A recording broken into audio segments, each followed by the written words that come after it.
So we lost. We lost, but we're going to be very demure and very mindful. We're not going to go down to the Capitol marching. We're not going to spread feces in the Capitol Rotunda. Okay, we're not going to attack police officers because we're sore losers and don't understand how to respect the democratic process. Okay, we're going to be very demure and very mindful. But while we're being very demure and very mindful, we're going to galvanize, we're going to organize, we're going to coalesce and understand that we have a lot of work to do within our own party, right? And I don't think people even talk about the animus, the bigotry that exists even within the Democratic Party. See, we tend to associate bigotry and hatred with the Democratic, with Republicans, right? With MAGA. But they're not the only hateful people. And I say that because I watch the results, right? The exit polls. And you see that people like Latino men, Latin men, and Latins in general, right? That favored Donald Trump.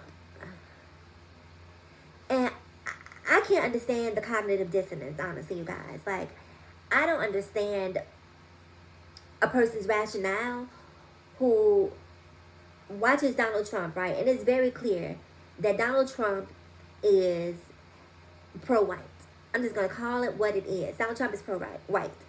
And I watch all of these people who make excuses for, well, he doesn't mean this, or he didn't mean that, or he didn't say this, or he didn't say that. If he said it, he said it.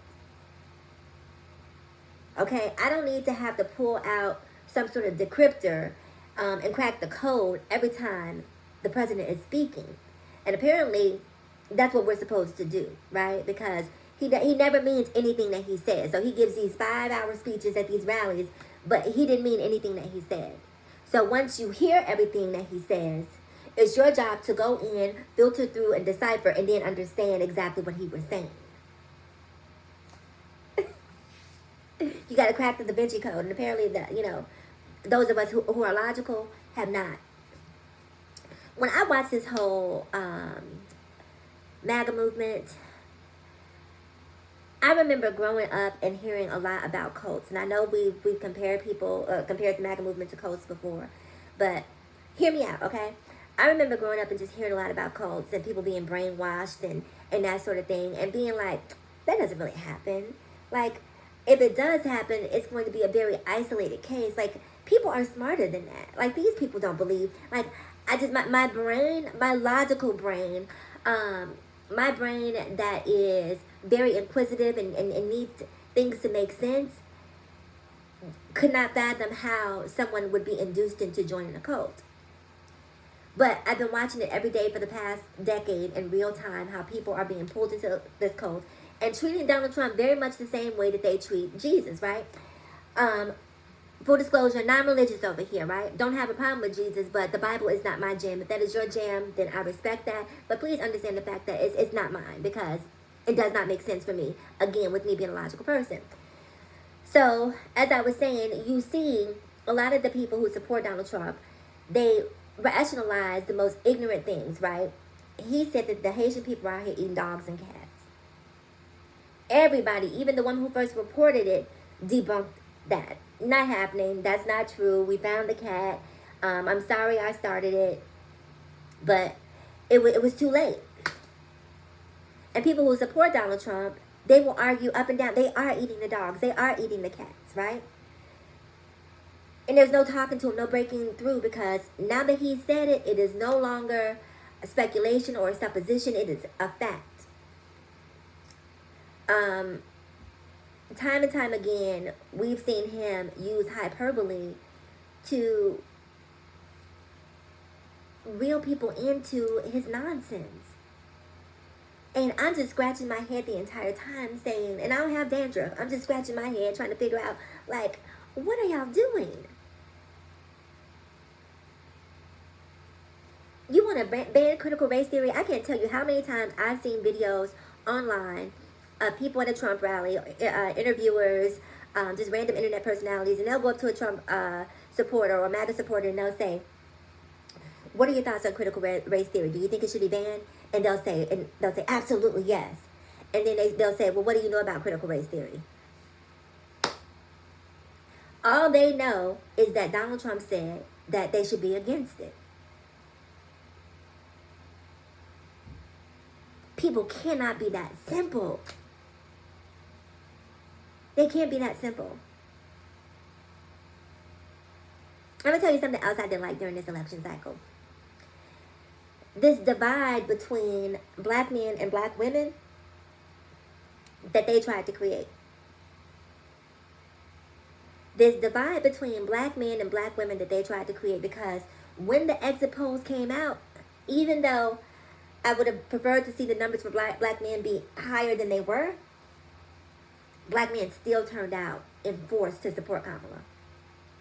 Black women, we know, without question or pause, held Kamala down. White men couldn't have anything to do with it. What was it, 30%? 30%? White women, are you serious? So here we are in a post-Roe v. Wade world where women's reproductive rights have been taken away. With Project 2025 being right around the corner, we can see LGBTQIAP+ rights being rolled back. A reckoning may be upon y'all, right? Because it's not going to be upon me. I'm not concerned. I'm not concerned. Even though these people are stupid who voted for Donald Trump, it's y'all that I'm concerned about. I have a good job. I have a good income. I have money saved. I have a place to stay. I have options. I have skills that will allow me to survive no matter what. Some of you who voted for Trump do not. And let me say this, right? I've watched a lot of videos since the election where people are saying they're taking away your EBT, they're taking away your SNAP benefits, they're taking away this. I don't look down on anyone who is receiving social services, because at one point in time we have all been in need, but do not resign yourself to being socially served. If you have a genuine and innate fear that this is something that could potentially happen to you, quit sitting around waiting for it to happen and get up and do something. Take control of your life. Don't be discouraged. Be motivated. If you think Project 2025 is about to cut off Social Security, this should be a battery in your back charging you to full power to go out there and give life everything that you absolutely have. Don't be discouraged. Fight back. And don't even fight back like on a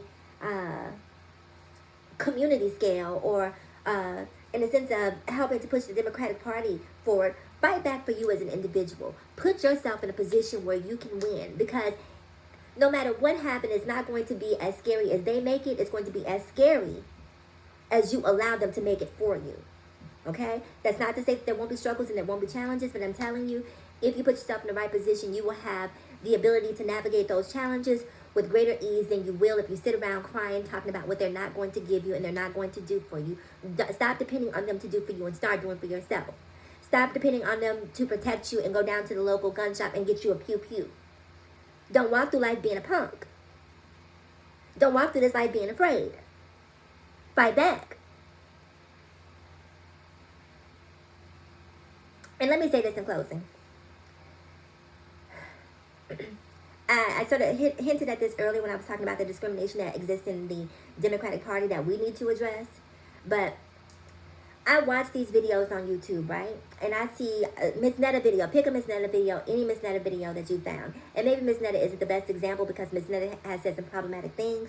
But a lot of the problematic things that Miss Netta has said were born of bullying, okay? So if you are a black woman and you are out here voting for Kamala, and you are upset that Kamala didn't win because you feel like it was discrimination, like they didn't want a woman in power, or a black woman in power, or a person of color, however you choose to describe her, and then you have that, you feel connected to that feeling, you know, of a woman being denied or blackness being denied, and then you come over and you hop on TikTok and you see someone who is transgendered, or you see someone who is gender non-binary, and you go underneath their comments and you man this and man that and man this and man that, you too are MAGA. You just understand that MAGA doesn't like black people, but you got your own prejudice and bigotry that you need to deal with. Because as you see, trans people didn't create Project 2025. Trans people aren't trying to take away your rights. You worried about the them, they, theirs, and you should be worried about that. That is who's trying to take your rights away from you. It's not the them, theys, or theirs. It's the that's. And there's a lot of bigotry and discrimination that exists within the Democratic Party that people don't talk about. It's not this perfect cohesion of acceptance and inclusion that we like to pretend that it is. Everybody's upset now. Everybody is anti-Palestine. You know, go get your Starbucks. I've been seeing those videos. Let me tell you something. I didn't drink Starbucks before what happened in Palestine. I won't be drinking it after the election. I don't go to Starbucks because I respect the money that I make. And I'm not paying $8 and $9 for a drink. I just think Starbucks is overpriced. I think it's overhyped. I'd rather go and buy a case of what I want to drink for, or a gallon of what I want to drink for $8 or $9 versus buying a cup. That's just me being budgetarily conscious. That's just me understanding the amount of energy and effort it takes to earn $1. That's just me understanding that I want to put myself in a position that if this goes left, that I'm ready to do what I need to do to prepare myself financially, and that I don't have a whole bunch of memories of overpriced Starbucks that have been sucking the life out of my savings because I'm trying to be like someone that I see online. So I've never been involved in this Palestinian movement because, to be completely frank, I've made videos saying this before. I've supported Israel from day one. I do not support genocide, but they flew over into this concert and started unaliving people in this concert. And I know the whole history of the kerfuffle that exists between the two factions. But they paramotored over in here, took these people around, this girl on the back of the truck with people spitting on her and abusing her. They did some terrible things for me to just sit back and be like, Palestinian. No, it never gave that for me. Again, I do not support genocide, but I know as a trans woman, if I had to choose a place to live or exist outside of America and my only two choices were Palestine and Israel, guess where she's going? I'm going to Israel, okay? So it's all of you people who hop online and want to be these saints and, you know, these social media activists. I don't get into it, you know, unless I really feel like it's something that deeply impacts me. I do have my things that I protest, like I won't shop at Hobby Lobby. I won't shop at or eat at Chick-fil-A. There's a whole list of companies that I do not patronize because they have anti-LGBTQIAP plus policies built in, and so I don't support them. But I don't come on here and protest. I just don't go there. Those businesses do not exist when it comes to me. So anyway, that is it for today's video. Again, if you are upset about the election, don't be, baby. Don't be upset. Be motivated, okay? I will see you guys in the next video. Until then, be safe.